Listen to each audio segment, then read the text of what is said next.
আমি একজন সচেতন নাগরিক ভারতবর্ষের এবং একটা সচেতন দায়িত্বশীল সাংবাদিক হিসেবে বলবো, অন্তর্বর্তী সরকার বাংলাদেশের মানুষের অধিকার রক্ষায় যে কাজ করে যাচ্ছে, আমার পছন্দ নাও হতে পারে, তোমার পছন্দ নাও হতে পারে, ভারতের পছন্দ নাও হতে পারে। বাংলাদেশের মানুষ, সাধারণ মানুষ এখন চাইছে সংস্কার করার মধ্য দিয়ে তারপর নির্বাচন। সেটা 5 বছর কেন, 10 বছর যদি লাগে লাগবে। বাংলাদেশের সংস্কার ছাড়া নির্বাচন হওয়া উচিত না বলে বাংলাদেশের জনগণের সাথে একমত পোষণ করছে ভারতের নাগরিকরা। দর্শক, ভারতের নাগরিকরা বুঝতে পারছে সংস্কার ছাড়া নির্বাচন দেওয়া উচিত না।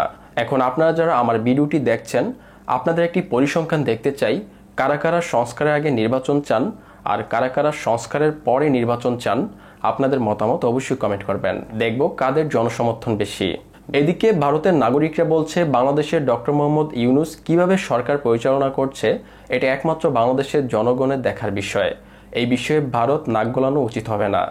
আমি একজন সচেতন নাগরিক ভারতবর্ষের এবং একটা সচেতন দায়িত্বশীল সাংবাদিক হিসেবে বলবো, প্রত্যেকটা দেশের তার সার্বভৌমত্ব বজায় রেখে তার নীতি নির্ধারণ সে নিজে ঠিক করবে, সেখানে কেউ অঙ্গুলি হেলন করবে এটা ঠিক নয়। কিন্তু এই মুহূর্তে গত 5ই আগস্টের পর অন্তর্বর্তী সরকার বাংলাদেশের মানুষের অধিকার রক্ষায় যে কাজ করে যাচ্ছে, আমার পছন্দ নাও হতে পারে, তোমার পছন্দ নাও হতে পারে, ভারতের পছন্দ নাও হতে পারে, চীনের পছন্দ নাও হতে পারে, পাকিস্তানের পছন্দ নাও হতে পারে। সে তার রাষ্ট্রকে কিভাবে গুছাবে, কি করে সংস্কার করবে, সেটা একদম তার স্বাধিকার। একটা কথা তোমাকে বলি, যে আওয়ামী লীগ, সোজা কথা যদি চলে আসে, যে আওয়ামী লীগকে নিষিদ্ধ করা হয়েছে, আমি আগের দিনও বলেছি যে বাংলাদেশের মানুষ, সাধারণ মানুষ এখন চাইছে সংস্কার করার মধ্য দিয়ে তারপর নির্বাচন। সেটা 5 বছর কেন, 10 বছর যদি লাগে লাগবে। এরপরেও একটা তোমায় কথা বলি, চলতি কথা, মানে একটু চলমান কথা, তোমারে বধিবে যে গোকুলে বাড়িছে সে, এটা কিন্তু হওয়ার ছিল। আজকে অন্তর্বর্তী সরকারকে বসিয়েছে বাংলাদেশের সাধারণ মানুষ, তারা নির্যাতিত, তাদের অধিকার হারিয়েছে। ভারতীয় নাগরিকরা বলছে ভারত যেমন তার দেশের অভ্যন্তরীণ বিষয়ে অন্য কোনো দেশের নাক গলানো পছন্দ করে না, তেমনি বাংলাদেশে কে প্রধানমন্ত্রী হচ্ছে, কে রাষ্ট্রপতি হচ্ছে, এই বিষয়ে ভারতের নাক গলানো উচিত না। বাংলাদেশের রাজনীতির ভবিষ্যৎ এবং বাংলাদেশে কে প্রধানমন্ত্রী এবং রাষ্ট্রপতি হবে তা বাংলাদেশের সাধারণ মানুষ ঠিক করে দিবে। আমরা যেমন ভারতের অভ্যন্তরীণ বিষয়ে অন্য দেশ মাথা গলা পছন্দ করি না, সেরকম বাংলাদেশের কে প্রধানমন্ত্রী হবে, কে শাসক হবে, কে রাষ্ট্রপতি হবে, এটা বাংলাদেশের মানুষ ঠিক করুক না, আমরা তাদের মাঝখানে পড়বো কেন? আর বাংলাদেশ যখন তাদের ওই প্রধানমন্ত্রী হাসিনাকে উৎখাত করলো বা পালিয়ে আসলো, তাকে যখন পৃথিবীর কেউ জায়গা দিল না, পৃথিবীর অনেকগুলো ইসলামিক রাষ্ট্র আছে, ইউরোপিয়ান কান্ট্রি আছে, প্রচুর দেশে হাসিনা ভ্রমণ করেছে, সম্মানিত হয়েছে, কিন্তু যতক্ষণ সে বাংলাদেশের প্রধানমন্ত্রী ছিল, প্রধানমন্ত্রী হিসাবেই তার সম্মান হয়েছে। ভারতবর্ষ হাসিনাকে মর্যাদা দিয়েছে, অভ্যর্থনা জানিয়েছে বাংলাদেশের প্রধানমন্ত্রী হিসাবে, কিন্তু সেই পলাতক প্রধানমন্ত্রী যখন গণহত্যাকারীর তকমা নিয়ে ঘুরে বেড়াচ্ছে, তাকে মোদী সরকার কেন ভারতবর্ষে পুষে রেখেছে? এতে বাংলাদেশের মানুষের আক্রোশ বাড়ছে ভারতের প্রতি, কারণ বাংলাদেশের মানুষ তো হাসিনার বিরুদ্ধে। অতএব সেই হাসিনাকে যদি ভারতবর্ষের সরকার বা মোদী সরকার পুষে রাখে, এতে বাংলাদেশের সঙ্গে সম্পর্ক ছিন্ন হচ্ছে। হাসিনা একদিন থাকবে না, মোদী একদিন থাকবে না, আমি আপনি থাকবো না, কিন্তু ভারতবর্ষ থাকবে, বাংলাদেশ থাকবে। এবং বাংলাদেশের সঙ্গে যে আমাদের ঐতিহাসিক সম্পর্ক এবং আদান প্রদান, কৃষ্টি কালচার এবং স্ট্র্যাটেজিক আমাদের বন্ধু, আমি সামরিক দৃষ্টিভঙ্গি থেকে বলছি, অর্থনৈতিক দৃষ্টি থেকে বলছি, সেই সব জলাঞ্জলি দিয়ে হাসিনার কাছ থেকে ভারতবর্ষ কি পাবে, কেন তাকে পুষে রেখেছে, আমার মাথায় ঢুকছে। গণহত্যার অভিযোগে অভিযুক্ত পলাতক প্রধানমন্ত্রী শেখ হাসিনাকে ভারত সরকার আশ্রয় দিয়ে রেখেছে। এই নিয়ে ব্যাপক অসন্তোষ ভারতীয় নাগরিকরা।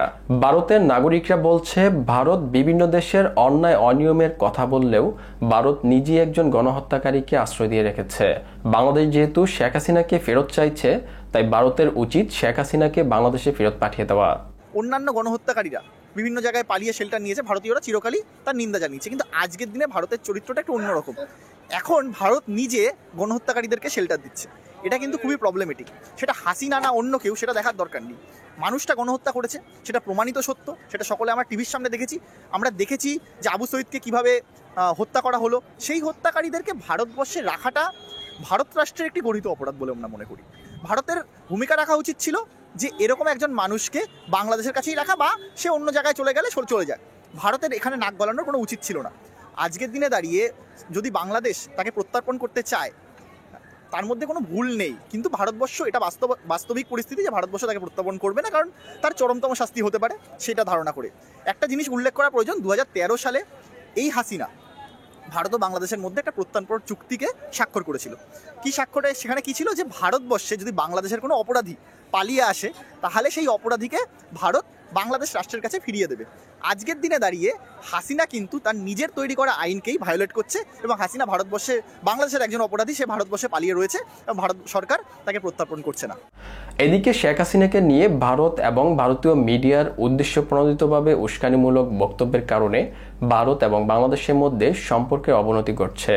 প্রতিবেশী দুই দেশের সম্পর্ক নষ্ট হওয়ার জন্য ভারতকে সবচেয়ে বেশি দোষী বলছে ভারতের নাগরিকরা। ভারতীয়রা বলছে, আমাদের প্রতিবেশী রাষ্ট্র বাংলাদেশের সাথে সুসম্পর্ক তৈরির বদলে আমরা নানান রকম মিথ্যা এবং গুজব ছড়িয়ে দুই দেশের মধ্যে ঘৃণা জন্মিয়েছি। আমরা দুটো দেশের মধ্যে সম্প্রীতিটাকে কি করে বেশি করে গড়ে তুলতে পারি তার বদলে আমরা নষ্ট করার জন্য চেষ্টা করছি খুব স্বল্প লোক, কিন্তু যেহেতু ভারতীয় গণমাধ্যমের একাংশ এটার সঙ্গে যুক্ত হয়ে পড়েছে, সেই জন্য একটু আতঙ্কর পরিস্থিতি আমার মনে হয়, আমার নিজের একটু ভয় লাগে। বাংলাদেশে একটা ক্রান্তিকাল চলছে, বাংলাদেশে একটা গণ অভ্যুত্থান হয়েছে, একটা সরকার সেখান থেকে সেটা পড়ে গেছে, তার প্রধান পালিয়ে চলে গেছে, তিনি আমাদের দেশে রাজনৈতিক আশ্রয় নিয়েছেন। আমরা সেই যে পরিস্থিতিটাকে বুঝতে হবে, সেখানে দুটো রাজনৈতিক দলের মধ্যে লড়াই আছে, সেই রাজনৈতিক দলের মধ্যে হিন্দু আছে, মুসলমান আছে, এবং আমরা জানি বাংলাদেশের হিন্দু সম্প্রদায়েরা মূলত কিন্তু আওয়ামী লীগের সমর্থক, মূলত মানে প্রায় 99% হিন্দুই আওয়ামী লীগের সমর্থক। ট্রাম্প যখন জিতলেন তখন ইউনিস নাকি ফ্রান্সে পালিয়ে গেছেন বলে ফেক খবর আমাদের এখানে একটি খুব নামী মিডিয়া তারা চালিয়ে গেছে ঘন্টার পর ঘন্টা, তার জন্য তারা ক্ষমা প্রকাশ পর্যন্ত করেনি যে না এটা পরে ভুল। ফেক খবরের কিন্তু ছড়াছড়ি, এবং সেই ফেক খবরগুলো যাচাই না করে আমাদের এখানে সেটা কিন্তু প্রচার করা হচ্ছে, এবং তার সেই প্রচারের ফলে মানুষের মনে উত্তেজনা তৈরি হচ্ছে। বাংলাদেশ থেকে পলাতক প্রধানমন্ত্রী শেখ হাসিনাকে এখন ভারতের জন্য জঞ্জাল হিসেবে মনে করছে ভারতের সাধারণ নাগরিকরা। তারা বলছে, হাসিনা ভারতে থাকলে ভারতের কোনো লাভ নেই, বরং ভারতের জন্য ক্ষতি হচ্ছে। হাসিনা ভারতে থাকায় বাংলাদেশের সাথে ভারতের সম্পর্কে টানাপোড়েন চলছে। ভারতের সাথে বাংলাদেশের ব্যবসা বাণিজ্য কমে গেছে, এতে ব্যাপক ক্ষতির মুখে পড়ছে ভারতের সাধারণ নাগরিকরা। হাসিনা আজকের দিনে জঞ্জাল ছাড়া কিছু না, বরঞ্চ ক্ষতি। বাংলাদেশের সঙ্গে সম্পর্ক খারাপ হচ্ছে, ব্যবসায়িক লেনদেন আমাদের ক্ষতি হচ্ছে, ব্যবসা অনেক কমে গেছে। বাংলাদেশিদের আসার ক্ষেত্রে ভারতবর্ষ অনেক রেস্ট্রিকশন দিয়েছে, তাদের ভারতবর্ষের অনেক, বিশেষ করে পশ্চিমবঙ্গের ব্যবসা বিশালভাবে মার খাচ্ছে। মানে ক্ষতি ছাড়া কিচ্ছু লাভ নেই। কিন্তু এরা তো মাথা মোটা, এরা নিজের দেশের গত 10 বছরে যে ক্ষতি করেছে, একটা প্রতিবেশী তো আমাদের সঙ্গে নেই। নেপাল হিন্দু রাষ্ট্র ছিল, সে আজ আমাদের বন্ধু না। শ্রীলঙ্কা বন্ধু না, মলদ্বীপ বন্ধু না, পাকিস্তান চিরশত্রু, চায়নার সঙ্গে যুদ্ধ লেগে আছে, প্রায় আমরা যুদ্ধ করছি না বলে। তো 2024 সালের 5 আগস্ট শেখ হাসিনা বাংলাদেশ থেকে পালিয়ে ভারতে আশ্রয় নেন, যার পর বাংলাদেশের অন্তর্বর্তীকালীন সরকার হিসেবে দায়িত্ব নেন ডক্টর মোহাম্মদ ইউনূস। ডক্টর মোহাম্মদ ইউনূস দায়িত্ব নেওয়ার পর বিভিন্ন সংস্কার কার্যক্রম শুরু করেছেন, তবে দেশের রাজনৈতিক দলগুলো বলছে দ্রুত নির্বাচনের জন্য। অন্যদিকে সাধারণ জনগণ চাইছে আগে সংস্কার পরে নির্বাচন। দর্শক, আপনারা কি চান? সংস্কারের পরে নির্বাচন চান নাকি নির্বাচনের পরে সংস্কার চান? আপনাদের মতামত অবশ্যই কমেন্ট করবেন।